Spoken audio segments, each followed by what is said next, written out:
kembali lagi di podcast kan bersama saya Fatur, dan kali ini kita akan membahas tentang Permenkes nomor 2 tahun 2023 bersama narasumber kita yang datang dari jauh, Bapak Dr. Anas Ma'aruf yang juga merupakan Direktur Penyihatan Lingkungan Kemenkes. Selamat datang Bapak. Terima kasih. Iya, selamat datang. Gimana Pak kabarnya sekarang Pak? Alhamdulillah sehat. Alhamdulillah semoga kita sehat. semua sehat ya. Amin Bapak, amin kami, sekali. salam sehat dan salam semangat selalu. Semangat Bapak. Ya. Dan juga narasumber kita satu lagi, Bapak Sonli Harmonangan Saragih yang juga merupakan asesor dan panitia teknis dari KAN. Selamat datang Bapak, gimana kabarnya? Luar biasa, dahsyat. Luar biasa, dahsyat sekali ya Pak ya. Sangat berasa ini ya semangatnya dari Bapak Sonli ini. Baik, langsung saja kita ke Permenkes nomor 2 tahun 2023. Nah, untuk Bapak Anas nih Pak, bisa bercerita tidak Pak? Apa sih yang melatar belakangi Permenkes ini bisa dibuat Pak? Iya. Jadi Permenkes itu kan turunan dari peraturan-peraturan di atasnya ya. Jadi boleh saya ceritakan sedikit. Kita sebelumnya punya undang-undang kesehatan, namanya Undang-Undang Kesehatan nomor 36 tahun 2009 ya. Kalau sekarang baru dirubah kan. Jadi Undang-Undang Kesehatan nomor 17 tahun 2023 yang merupakan OBL atau Omnibus Law ya.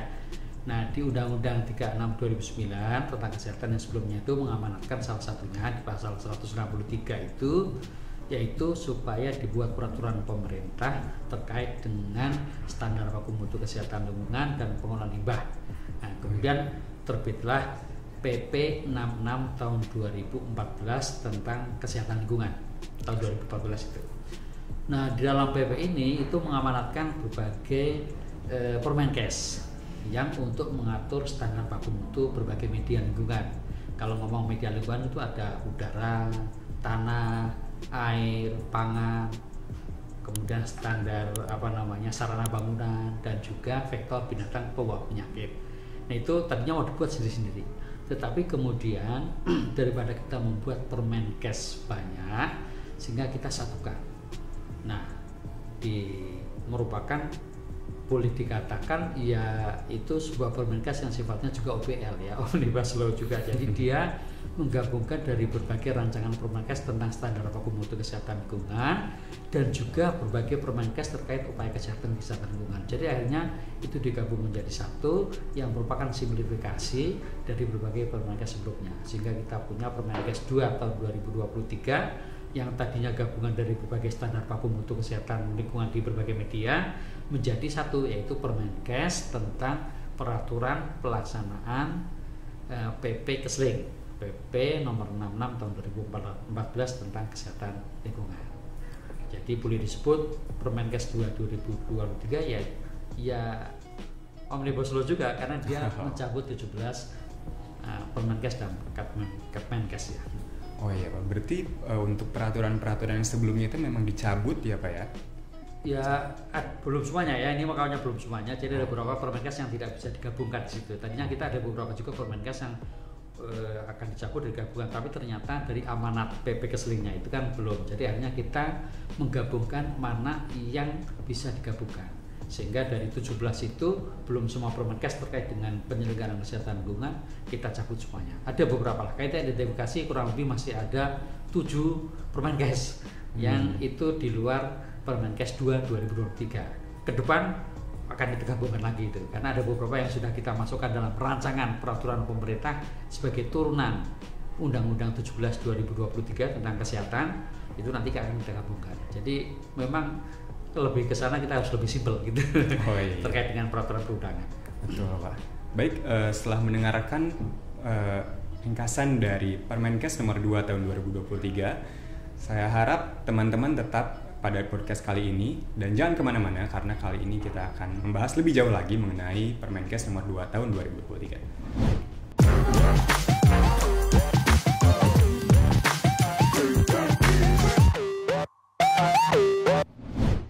Kembali lagi di podcast kan, dan tadi kita telah mendengar penjelasan mengenai Permenkes nomor 2 tahun 2023 dari Bapak Direktur, dan selanjutnya kepada Bapak Sonli.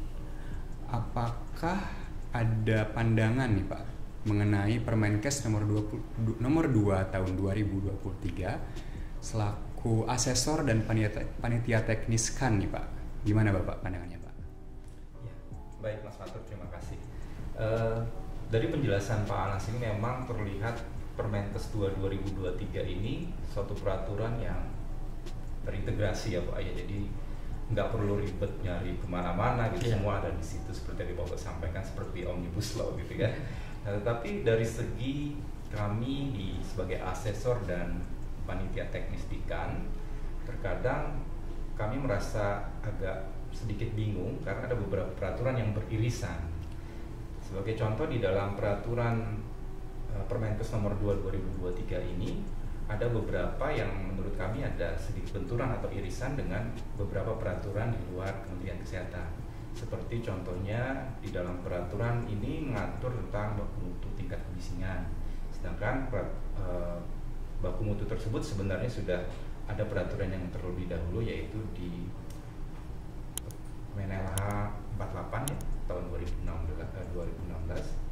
Kemudian ada juga benturan terkait dengan kualitas udara di indoor air quality, itu juga sudah ada di peraturan Menaker nomor 5 tahun 2018. Demikian juga kalau di kualitas udara ambient itu juga diatur di dalam Permenkes 2 2023 ini, di mana sudah diatur juga di peraturan pemerintah yang baru keluar kemarin, itu yang nomor PP 22 tahun 2021.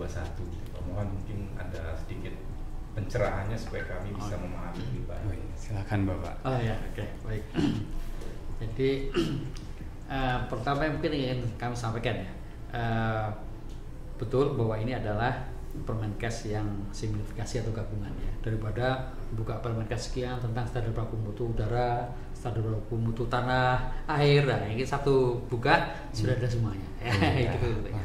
Nah kemudian sungguhnya standar baku mutu ini kan bukan yang baru. Jadi di kami itu sebelumnya sudah ada. Contoh tentang air ya, tentang memang si udara belum ada, tapi air dan ini sudah ada sebelumnya. Nah tapi kemudian kita satukan. Termasuk vektor ya. Vektor itu sudah ada standar baku mutunya. Ya, kalau vektor itu dan binatang bawa penyakit itu standar baku mutunya terbit setelah PP terbit. Tapi kalau tentang air bahkan sebelum PP-nya terbit itu sudah ada. Nah sekarang ini kita updating kembali, kita sesuaikan kembali dengan perkembangan dunia global juga perkembangan di Indonesia. Nah saya ingin sampaikan yang kedua adalah dalam rangka penyusunan Permenkes ya dan juga peraturan menteri yang lain itu ada proses harmonisasi. Ya, proses harmonisasi itu dilakukan oleh semua kementerian lembaga. Ya. Nah, sebelum harmonisasi itu kita matangkan dulu. Jadi membuat Permenkes, apalagi terkait dengan standar, itu harus melibatkan pakar, melibatkan kementerian lembaga dulu yang lain yang beririsan. Setelah itu membuat jadi, kita kirimkan ke Kemenkumham untuk diharmonisasi lagi. Nah diharmonisasi itu maka yang beririsan dengan peraturan menteri atau peraturan lembaga yang lain itu kemudian disatupadukan, bertentangan atau tidak. Jadi bukan kemudian menteri masing-masing menetapkan tanpa diharmonisasi, sekarang tidak. Termasuk Permenkes 2 2023 itu juga mengalami proses harmonisasi yang cukup lama. Nah jadi betul terkait dengan misalnya di KLHK itu ada standar terkait dengan udara misalnya ambien ya atau udara luar ruangan, kemudian juga udara dalam ruangan, kebisingan juga mungkin ada di peraturan di Kemenaker. Nah itu semuanya terlibat dalam harmonisasi. Nah dengan harmonisasi ini diharapkan tidak terjadi tumpang tindih atau berbeda standar yang digunakan. Saya katakan misalnya contoh untuk udara ambien itu juga harus sama dengan yang ada di KLHK, baik itu PM 2,5-nya, PM 10-nya, SO2-nya, NO2-nya, CO-nya, ya, O3-nya dan sebagainya itu juga kita samakan. Dengan demikian diharapkan tidak terjadi tumpang tindih. Nah, itulah kemudian fungsinya dilakukan harmonisasi sebelum ini ditetapkan, ya kan? Nah, jadi kira-kira begitu, Pak. Jadi dari setelah selesai draftnya, ketika menyusun itu sudah melibatkan pakar dan juga dari kementerian lembaga, kemudian dikirim ke Kemenkumham melakukan harmonisasi. nanti di situ juga keras ya sampai kemudian diperoleh, apalagi terkait dengan standar sama. Oke, baru kemudian oleh Kemenham, ini udah beres, sudah selesai, tidak terjadi tumpang tindih antar berbagai peraturan kementerian lembaga maupun juga institusi non kementerian Bapak, baru kemudian nanti ditetapkan diundangkan oleh Kemenkumham ya gitu. Panjang juga ya Pak ya, Ya. proses harmonisasi ini ya Pak ya. Ya.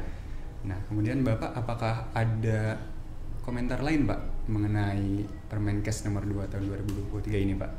Ya, baik, terima kasih Mas Fatur ya. Jadi memang seperti tadi Pak Anas sampaikan, harmonisasi itu sudah ada di dalam Permenkes nomor 2 2023 ini. Ada satu pertanyaan yang suka ditanyakan oleh orang banyak nih Pak Anas. Sebenarnya peraturan ini kan berlaku semenjak diundangkan ya, semenjak diundangkan sudah berlaku. Apakah ada masa transisinya Pak dalam pemenuhan peraturan ini, ataukah ketika diundangkan itu langsung strict harus berlaku seperti itu? Iya. Nah ini pertanyaan menarik ya Pak Sadi ya. Jadi terkait dengan pemberlakuan Permenkes 2 2023 tentu secara umum berlaku sejak diundangkan ya, tetapi ada masa transisinya. Jadi di pasal 50 itu disebutkan bahwa untuk penyelenggara terkait dengan media lingkungan tadi saya sebutkan ya, ada air, udara, tanah dan sebagainya, itu termasuk air minum, kemudian pangan siap saji, itu diberikan waktu 2 tahun untuk menyesuaikan dengan aturan yang baru. Jadi ada masa di mana kita harus menyesuaikan gitu ya, terkait dengan pemberlakuannya ini. Kemudian yang lain yang saya sampaikan, memang antara katakanlah misalnya Permenkes yang sebelumnya dengan yang Permenkes 2 2023 ini ada beberapa yang berbeda ya, Nah perbedaan ini contohnya adalah misalnya di media air. Itu kalau untuk air minum ekolinya secara mikrobiologi ya, ekolinya 0, total koliformnya 0 ya, dan sebagainya, itu agak berbeda dengan yang sebelumnya. Nah ini adalah tentu atas kesepakatan bersama, karena tidak hanya Kementerian Kesehatan saja, kebetulan Kemenkes sebagai inisiator, tetapi itu juga mendapatkan input masukan juga dari para pakar. Kita juga melakukan benchmarking ya, baik itu standar WHO sebagai standar tertinggi yang mengatur seluruh dunia secara global di bidang kesehatan, maupun juga benchmarking di negara-negara lain Pak, itu benchmarking negara lain. Kemudian juga bagaimana pendapat kementerian lembaga lain, sepakat memang contohnya tetapkan standar baku mutu air minum seperti ini, baik itu mikrobiologinya, kemudian kimianya, fisikanya, itu sudah disepakati ya. Nah kita tentu dengan Permenkes yang baru ini diharapkan kita ke depan tentu lebih baik lagi. Untuk apa? Supaya kita memenuhi standar baku yang betul-betul membuat rakyat kita lebih sehat. Utamanya kan begitu Pak. Jadi bagaimana supaya kita masyarakat kita lebih sehat. Karena begini, ini di luar ini Pak sedikit saja ya. Kalau kita bicara tentang usia harapan hidup, itu salah satunya ditentukan oleh faktor risiko lingkungan. Betul nggak? Oh lingkungan, betul Pak, betul Pak. Kalau lingkungan kita sehat, maka kita akan lebih punya kemungkinan lebih tinggi, lebih besar untuk usia harapan hidupnya lebih tinggi juga Pak. Tinggi juga. Karena data membuktikan begitu. Negara yang lingkungannya bagus, usia harapan hidupnya lebih tinggi Pak. Udaranya bagus, makanannya bagus, air minumnya bagus, ya kan? Dia lebih usia harapan hidupnya lebih tinggi. Nah kita kan sekarang masih contoh, misalnya katakanlah sekarang 70-71 tahun ya, tapi ternyata polusi tinggi, misalnya makanan masih tercemar ya kan, air masih tercemar, itu kan juga berpengaruh Pak. Dan kita kembali ke teori dulu, memang 40% kesehatan kita kan juga dibantu oleh lingkungan. Nah saya kira seperti itu Pak, memang kita paham bahwa untuk menyesuaikan dengan yang standar baku yang baru ini perlu juga masa-masa transisi ya. Dan kita juga mengetahui sehingga harapannya ke depan kita arahnya lebih baik dalam rangka untuk meningkatkan derajat kesehatan masyarakat kita. Itu sih Pak, ujungnya begitu harapannya. Hebat sekali Pak. Semua ini dilakukan untuk kemajuan Indonesia ya Pak? Ya, betul. Hebat. Kemudian Bapak Sony kayaknya ini masih tidak puas nih Pak. Apakah ada tanggapan lain Pak? Silakan. Ada yang menggelitik, ini ada banyak hal yang mungkin dipertanyakan juga di pasal terkait dengan tadi Bapak menyinggung terkait air hygiene sanitasi yang baku mutunya 0 ya Pak. Nah ini sebagai pelaku usaha mungkin kalau mendapati bahwa air hygiene sanitasi mereka itu masih ada bakteri total coliformnya masih ada gitu Pak.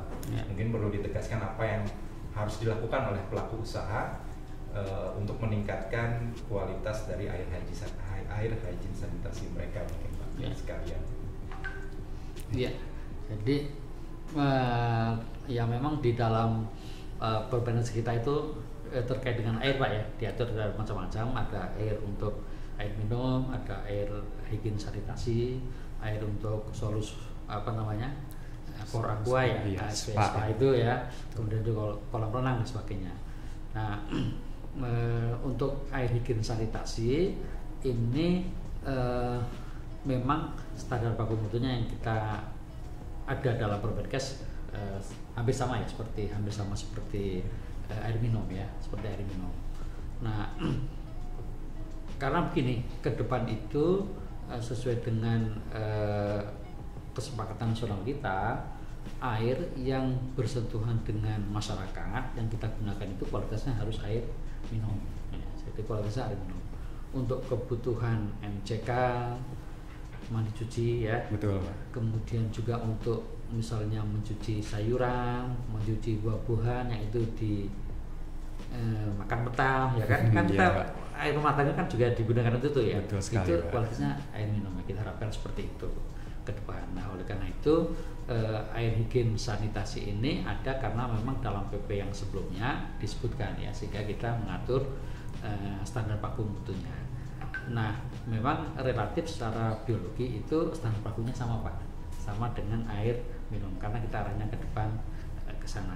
Dan kalau kita lihat di Permenkes kita 2023 itu yang disebut dengan untuk air hygiene sanitasi itu diatur Pak. Jadi air hygiene sanitasi itu untuk maaf sambil saya buka sedikit ya, karena kan tidak hafal ini halamannya banyak. Banyak sekali ya Pak ya. Ya, jadi nah jadi untuk air untuk keperluan hygiene sanitasi itu dalam pengertiannya disebutkan air yang digunakan untuk keperluan higien perorangan dan atau rumah tangga. Ya, kemudian penetapan SBMKL-nya untuk keperluan higien sanitasi ini diperuntukkan bagi rumah tangga yang mengakses secara mandiri atau yang memiliki sumber air sendiri untuk keperluan sehari-hari Pak. Gitu Pak. Tapi kalau misalnya air yang diproduk oleh penyelenggara ya harusnya kualitas air minum gitu. Iya. Wih, sangat informatif sekali ya teman-teman, dan podcast ini akan terus berlanjut, jadi jangan kemana-mana, tetap di Podcast Kan.